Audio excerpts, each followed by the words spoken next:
ഈ problem net effect base ചെയ്തിട്ടാണ്. Okay, net effect. Okay, ഇതിന് നമുക്ക് ഒരു ഫോർമുല ഉണ്ട്. ബട്ട് ഫോർമുല നോക്കുന്നതിൻ്റെ മുമ്പ് ഇതിൻ്റെ കോൺസെപ്റ്റ് എങ്ങനെയാണെന്നുള്ളത് നമുക്കൊന്ന് മനസ്സിലാക്കാം. ഓക്കെ, എന്നിട്ട് നമുക്ക് ഫോർമുലാസ് നോക്കാം. Okay,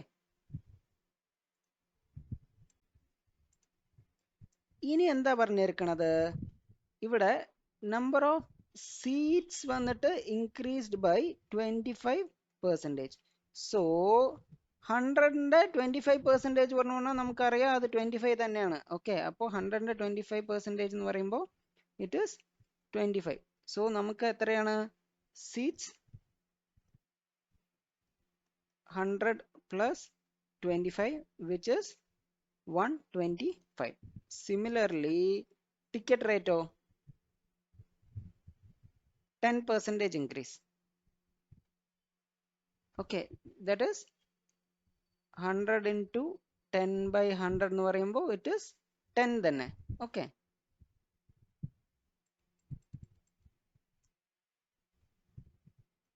so ticket is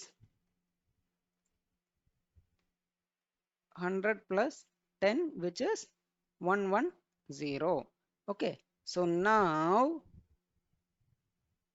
present revenue എത്രയാ?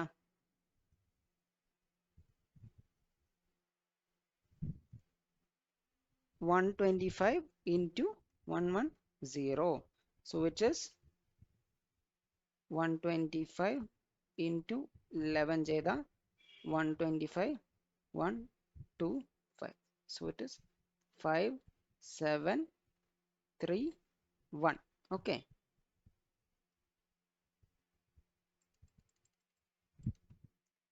so എന്താണ് 13,750.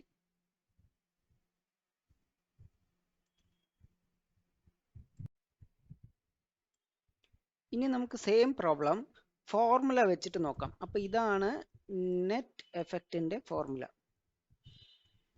Okay, formula in the sense ഇത് statement if an object price is increased or decreased by a percentage and the other factor is increased or decreased by b percentage, then the net effect is given by, okay, net effect is equal to plus or minus a plus or minus b plus or minus a into plus or minus b divided by 100.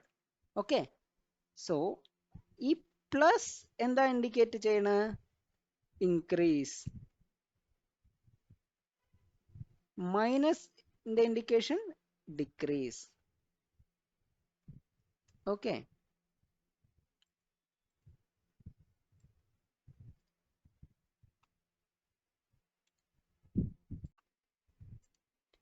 ഇനി ആ problem ഈ ഫോർമുലയിൽ apply ചെയ്ത് നോക്കാം. അപ്പം നമുക്ക് പറഞ്ഞിരിക്കുന്നത് seats is increased by 25% എന്നും ടിക്കറ്റ് ചാർജ് 10% അല്ലേ? ഓക്കെ, അപ്പോൾ ഇതിന് നമുക്ക് എ എന്ന് എടുക്കാം, ഇതിന് ബി എന്നും എടുക്കാം. ഓക്കെ, സോ ഇതിനെ നമ്മൾ ഫോർമുലയിലേക്ക് അപ്ലൈ ചെയ്യുകയാണെങ്കിൽ net effect is equal to plus or minus a. A ഏതാണ്? പ്ലസ്. അപ്പോൾ ഇൻക്രീസ് എന്ന് പറയുന്നത് കൊണ്ട് പ്ലസ് 25 പ്ലസ് ബിയും ഇൻക്രീസ് ആവുകയാണ്. So plus 10 plus 25 into 10 divided by 100. So 25 plus 10 is 35 plus 250 by 100. അപ്പോൾ ഈ 0 പോയി, which is 35 plus 2.5 which is nothing but 37.5. Okay, അപ്പോൾ നമുക്ക് ഈ കിട്ടിയ വാല്യൂവും മോളിൽ നമ്മൾ നേരത്തെ കോൺസെപ്ച്വലി നോക്കുമ്പോൾ കിട്ടിയ വാല്യൂവും സെയിം തന്നെ ആയിരിക്കും അല്ലേ? ഓക്കെ, ഇതാണ് നെറ്റ് എഫക്റ്റിന്റെ കോൺസെപ്റ്റ്. ഓക്കെ, സോ നിങ്ങൾ എക്സാമിൽ ഡയറക്റ്റ് ആയിട്ട് ഈ ഫോർമുല അപ്ലൈ ചെയ്താൽ മതി. ഓക്കെ.